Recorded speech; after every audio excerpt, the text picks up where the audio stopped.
बात करते हैं ग्रामर के इम्पोर्टेंट कॉन्सेप्ट की, जो कि एरर डिटेक्शन में कई बार आ जाता है। जैसे कि एज वेल एज है, एज मच एज है, मोर देन है, लेस देन है, फीवर देन है। आज इस पे बात करेंगे। ये है कंपैरेटिव वर्ड्स, ठीक है। इसके ये सब्जेक्टिव केस वन और सब्जेक्टिव केस टू को कंबाइन करता है, जोड़ता है। ठीक है, उसके बाद हेल्पिंग वर्ब आती है। जैसे कि एग्जाम्पल से समझते हैं। He as well as I is responding well.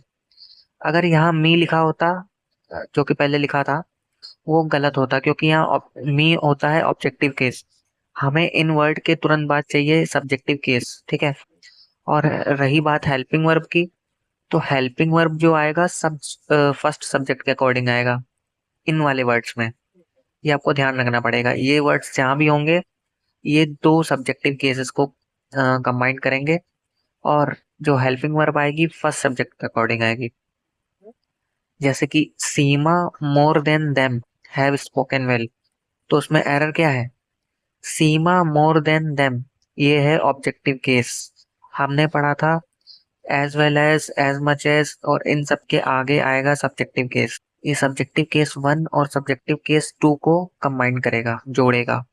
ठीक है। Seema more than them have spoken well गलत है। देम की जगह आया चुका है सीमा मोर देन दे। सब्जेक्टिव हो गया। अब आते हैं हेल्पिंग वर्ब की बात। तो अभी मैंने बताया था हेल्पिंग वर्ब इन केसेस में आती है फर्स्ट सब्जेक्ट के अकॉर्डिंग। तो सीमा, तो यहाँ आ जाएगा has. Seema more than they has spoken well. ठीक है।